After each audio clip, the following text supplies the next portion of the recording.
afternoon, everyone. Good afternoon.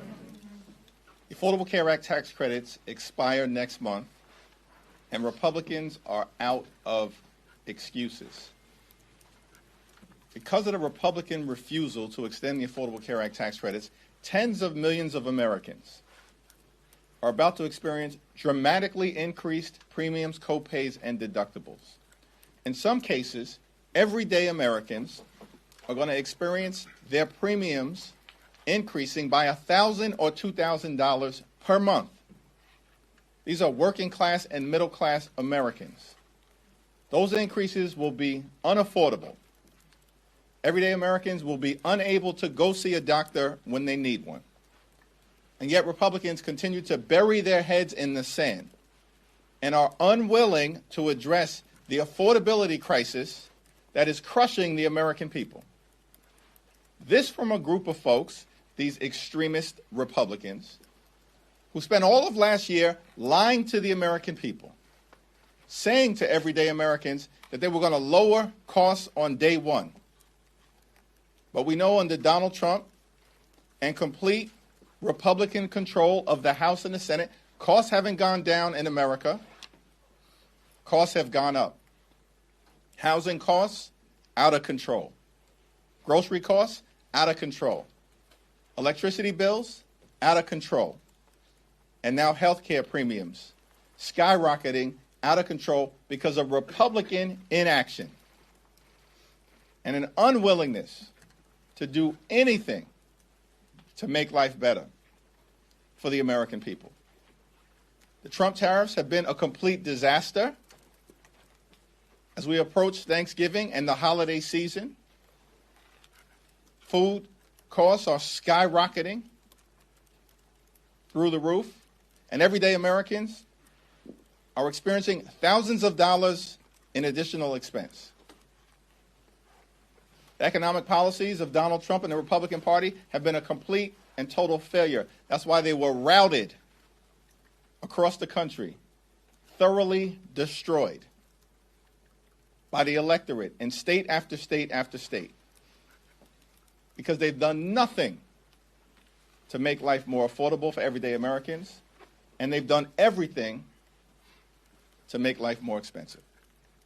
Questions? Thank you, Mr. Leader.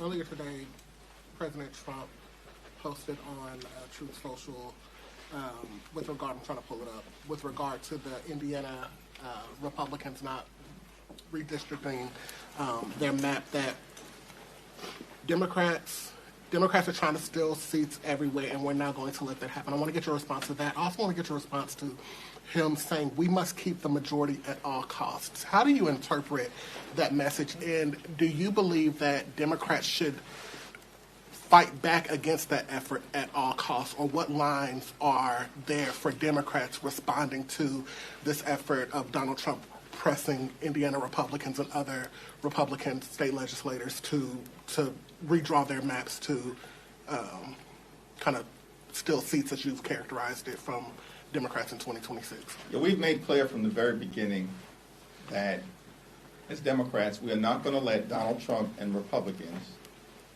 gerrymander congressional maps all across the country as part of their effort to rig the midterm elections.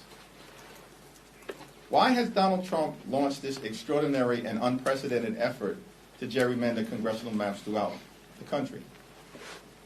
They're the ones that claim heading into this year they had this big, broad, beautiful mandate. Where is it? It was nowhere to be found on Election Day. Destroyed in Virginia, in New Jersey, in New York, in Pennsylvania, in Georgia, in Mississippi, in California with Prop 50, up and down the ballot and all across the country. The reason why Donald Trump is in full panic mode is because he knows the majority in the House of Representatives is gone. And he's doing everything he can to try to cheat his way to an artificial victory. By the way, this same group of people, this is the lesson that they learned. We came into this year and everyone was talking about how the Democratic Party was dead. Really? As far as I can tell, in the House, the only reason why Republicans have their narrow majority right now is because they stole 3 seats from the people of North Carolina in mid-decade redistricting last year. That's the lesson that they've learned. Because their policies are unpopular, the outcomes are unpopular, they've delivered nothing for the American people. These folks have been a complete and total disaster. And Democrats are the ones leaning in to making life better for the American people, to driving down the high cost of living, to confronting the Republican health care crisis and cleaning up corruption so we actually can deliver a government that makes life better for the American people. So Donald Trump is in full and complete panic mode right now. And so he's lashing out at the people of Indiana, apparently, and beyond. Because these extremists didn't think that Democrats were going to forcefully respond. But I said it from this podium months ago when people were trying to suggest that Democrats did not have the capacity to deal with this issue. Guess what? We did. And now we've seen action in California. We're going to see action in other states like Virginia and Maryland and Illinois. We've seen action in Utah. We see a lawsuit in New York. We're going to continue to forcefully and creatively respond. It's not even clear that Republicans are going to net a single seat when this is all said and done. As a matter of fact, it might even be the opposite. And it will serve them well. They started this, we're finishing it. Leader.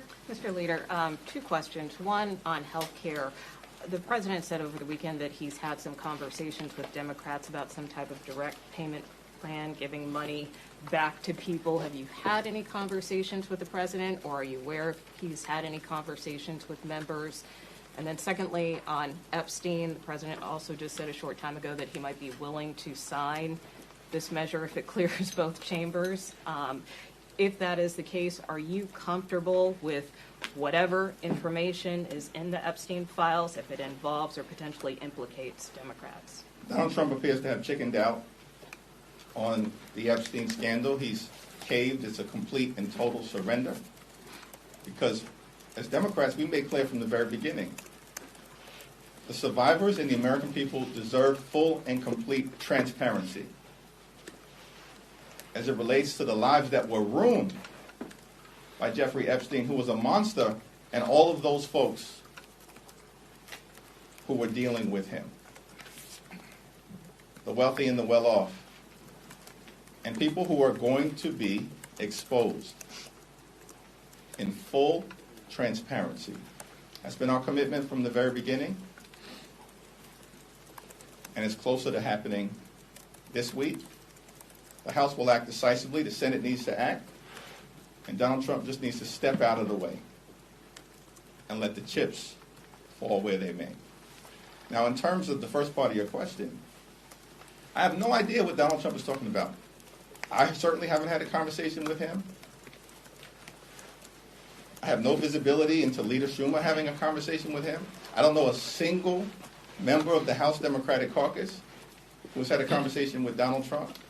These people continue to bury their heads in the sand and then lie to the American people. This is not that complicated.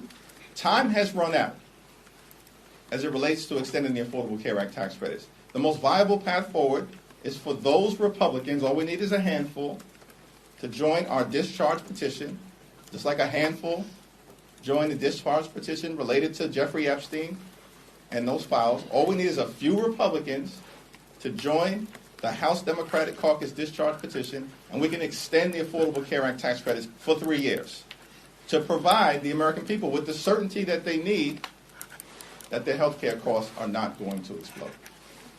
Leader Jeffries. Hold on. Thanks. Third row. Thank you. Congresswoman Marie Gluesenkamp-Perez has moved to formally disapprove of Congressman Jesus Troy Garcia for his kind of maneuvering with his reelection bid.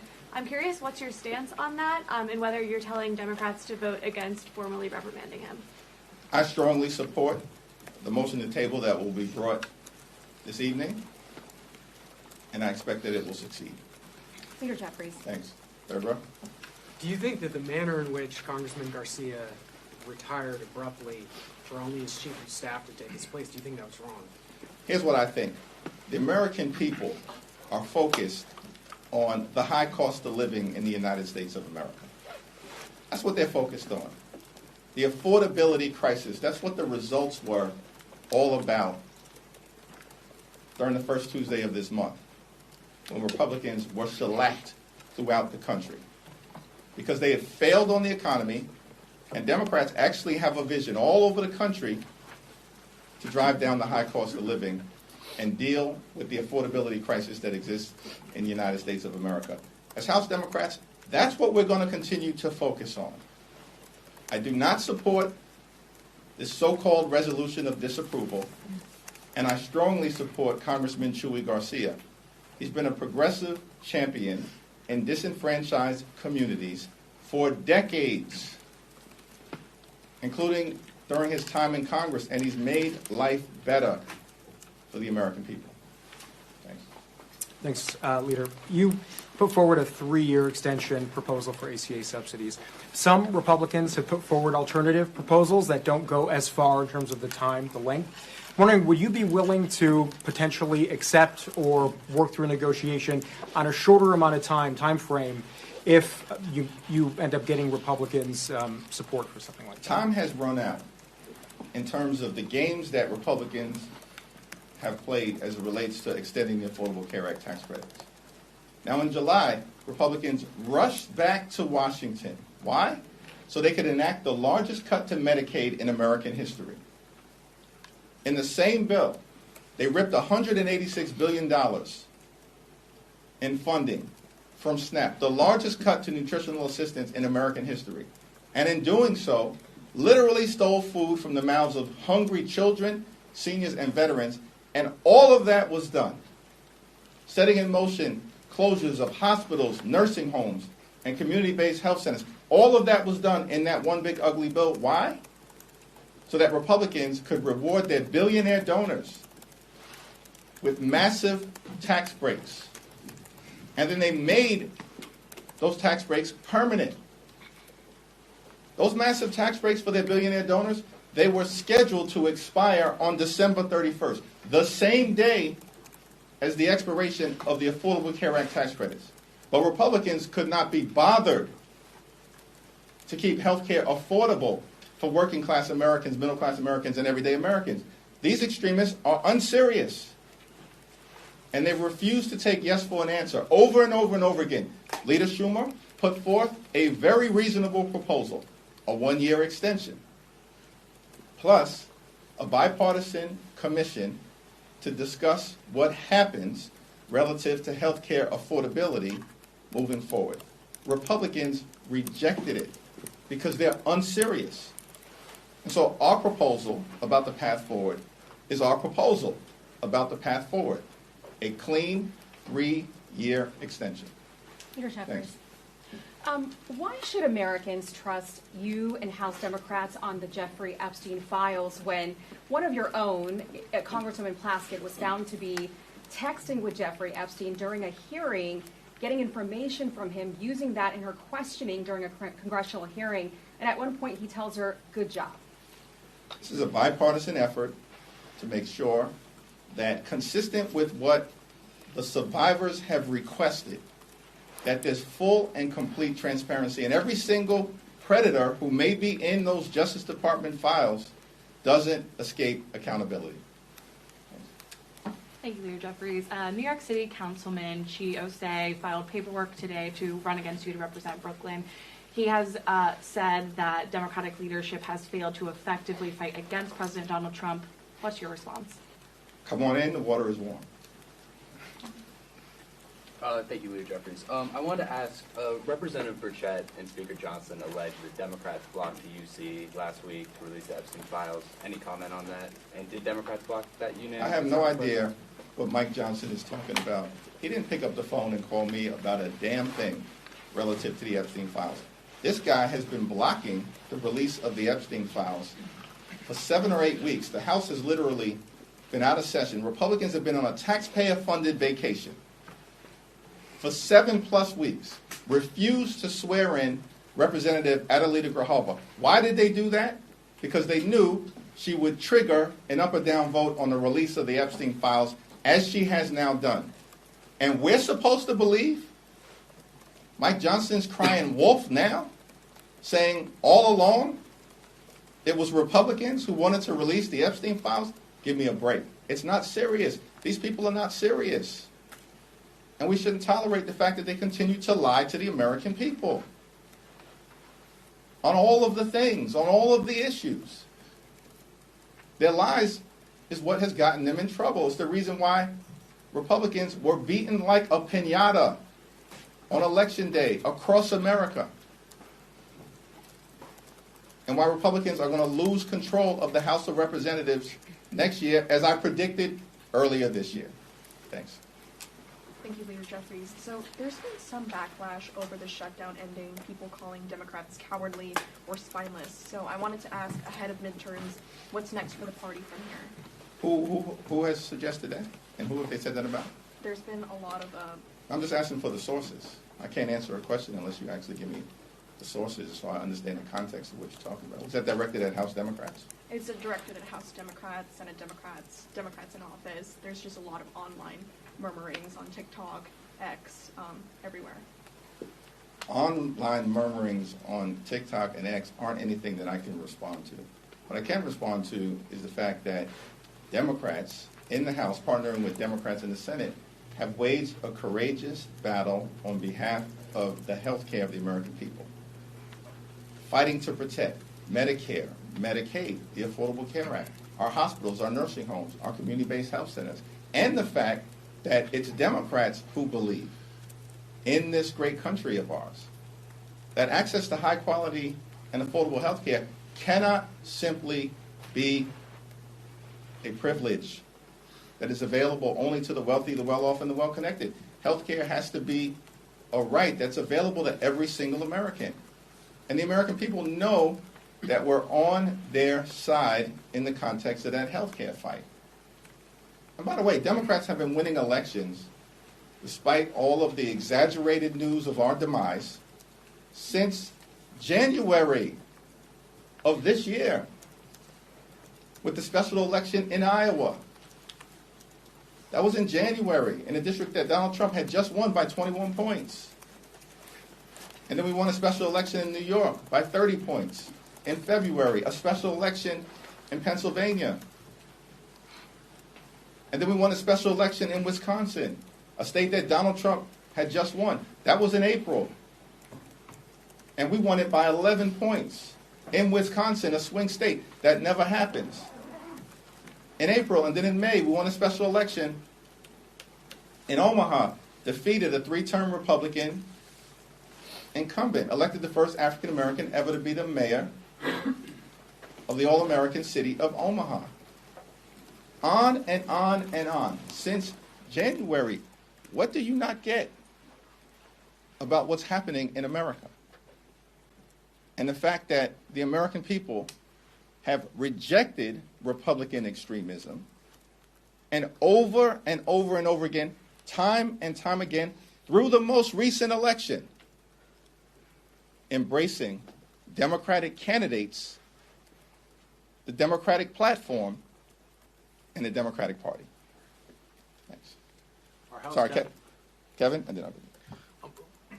Obviously, there's no commitment at this point for any sort of action on this Epstein bill over on the Senate side. If it gets a veto-proof majority, if we're talking 100-some-odd Republicans and they don't take it up over there, what does that tell you? What is your reaction? Well, I think it's going to be important for Senate Republicans to follow the lead of what is going to be a strongly bipartisan vote in the House, obviously led by Representative Massey and by Rowe.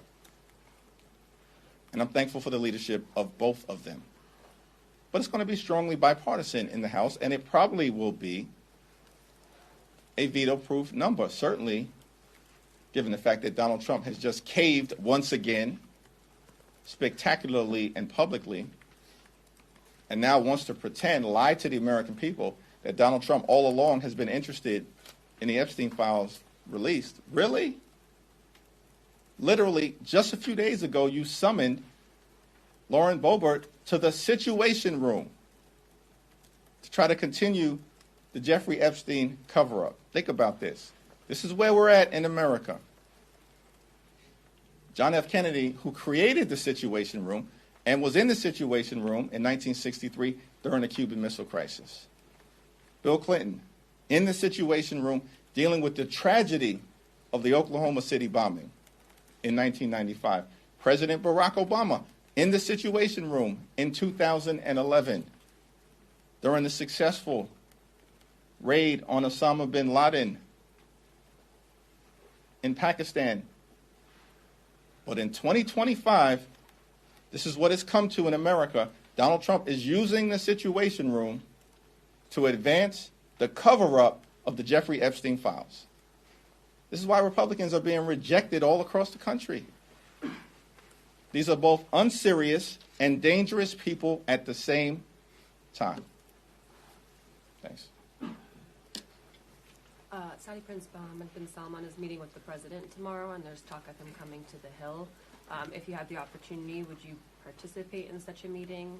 And just in general, what's your response to him coming up here? Yeah, I haven't had the opportunity to formally review any invitation relative to a possible visit to the Hill, but I'll review it in good faith, as we always do with respect to foreign leaders. Do you have any concern, just given his involvement in previous years in the killing of the Washington Post journalist? I look forward to having that conversation with Gregory Meeks and Adam Smith and Jim Himes about what would be the appropriate approach.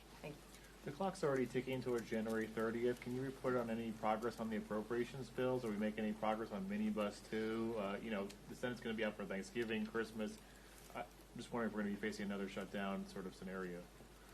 Well, our approach as it relates to the upcoming government funding deadline on January 30th is going to be the same as it's always been. We reject a my way or the highway approach. But we, of course, as Democrats, are willing to lean in to finding a bipartisan path forward to enact a spending bill that meets the needs of the American people in the area of health, public safety, and their economic well-being, which means finding ways to drive down the high cost of living and reverse the failed Republican policies that have made life more expensive in the United States of America. At the same period of time, the deadline that we're focused on, well in advance of January 30th of next year, is December 31st of this year. It's time for Republicans to actually do something to make life more affordable for the American people. And the path in front of us is to partner with Democrats and extend the Affordable Care Act tax credits so that tens of millions of people do not experience their health insurance premiums dramatically increasing to the point of unaffordability. Because if that happens, it affects everybody across America. In fact, I think the 10 states most impacted if the Affordable Care Act tax credits are allowed by Republicans to expire are West Virginia, Wyoming, Alaska, Mississippi, Tennessee, Texas, Alabama, South Carolina, North Dakota, and South Dakota. The 10 states most impacted by the expiration of the Affordable Care Act tax credits. So this is not a partisan issue for us. This is a patriotic fight to protect the health care affordability of the American people in the midst of a devastating Republican health care crisis that is ruining lives, including in rural America, all across our great country. Thank you all. Thank you.